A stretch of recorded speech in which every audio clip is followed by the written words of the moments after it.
start recording here and maybe just welcome some others up on air, if that's possible. So what biblical entrepreneurship for me embraces is studying from the examples of those who are written about in the Bible. Therefore, following God's guidance and principles in building business and influencing others as well as serving others. An entrepreneur is primarily concerned with him making profit and ROI, as well as providing job opportunities and income opportunities for others and making that profitable also, in order to his profit would be multiplied through leveraging. And the biblical entrepreneur, instead of making a living, is concerned with making an everlasting living. Therefore, service to others will be with the additional desire of gathering treasures in heaven.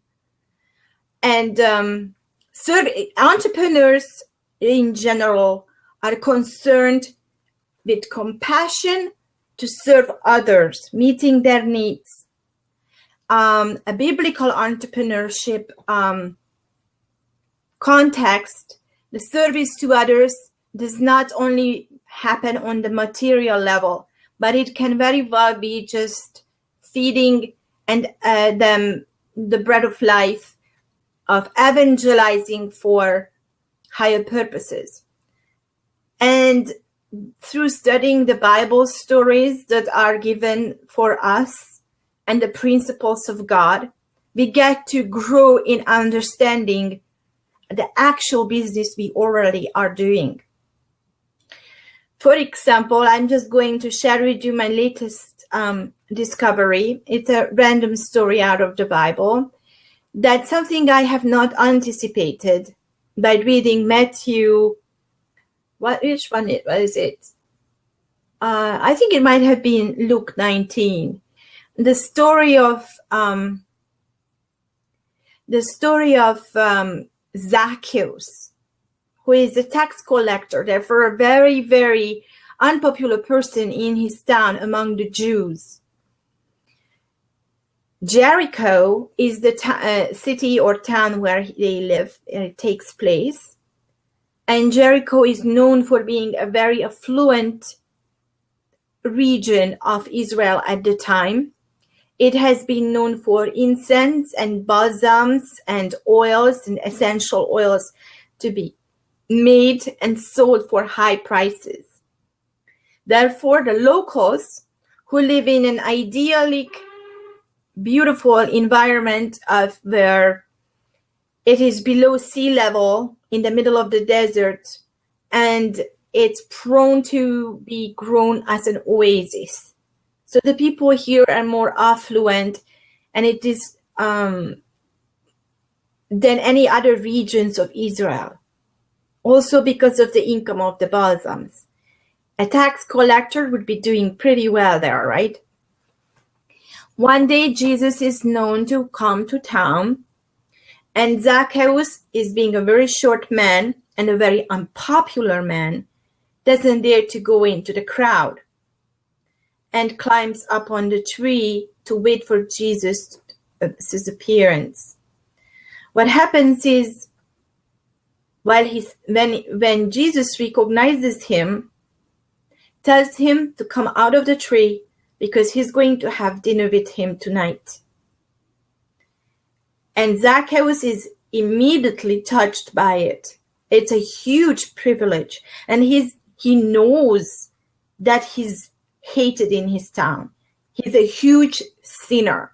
He knows exactly that he was a crooked tax collector. And here he comes, this holy prophet. He's so eager to want to see. And he invites himself to eat in his house.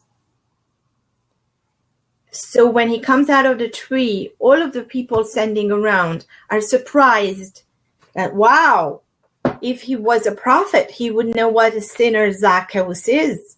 How come he's inviting him? He's such himself to his house. He's such a sinner. And Zacchaeus tells them to hold off, because he's going to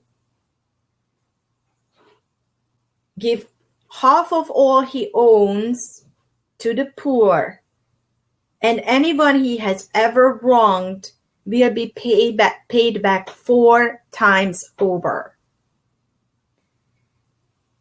The crowd is totally astounded, and Jesus says that he's rejoicing over Zacchaeus because indeed he is also the son of Abraham. Now, what qualifies here a son of Abraham?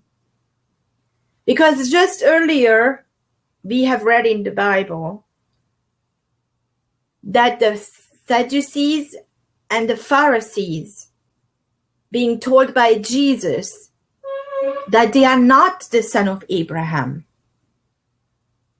So what qualifies Zacchaeus, this big sinner, to be the son of Abraham, while the priests and the temple keepers are not qualified?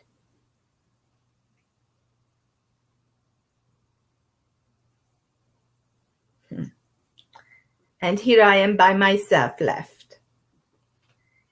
Well, the answer is very simple, really. Because if we look at the Abrahamic blessing that Abraham received from God at the first covenant that resulted in the circumcision, is the covenant, to keep the covenant with God. He established there the spiritual Israel, as well as the blood lineage of Israel. But the spiritual Israel was established right there at the very beginning, at the root of things, from the first day of the covenant between God and Abraham. And what qualified to be in the favor of God, what qualified Abraham to be in the favor of God, is that he was willing to put him first.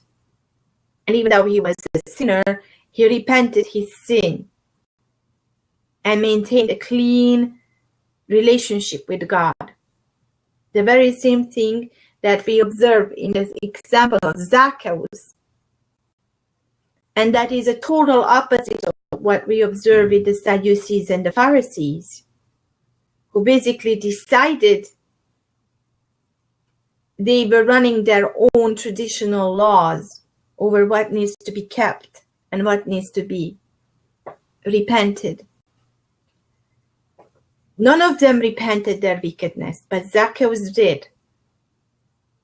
He pulled off a one-sentence speech by saying that he's going to give half of his possessions to the poor and pay whoever he has wronged 4 times over.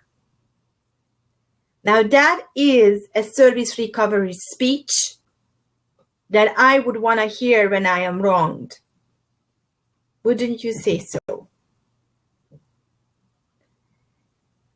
Nowadays, we don't hear one sentences that only come up with the answer that I'm sorry you were wronged, I make amends, I find a solution, and I'm going to act on it.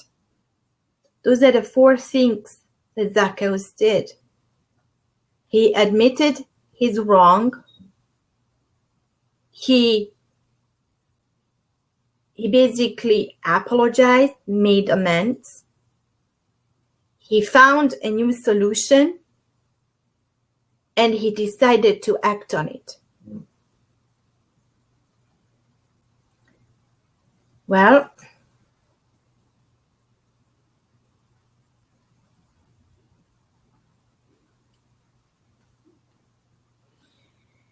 there we go. a service recovery speech that qualified Zacchaeus to receive the Abrahamic blessing because he has proven himself to be worthy of the spiritual Israel. Amen.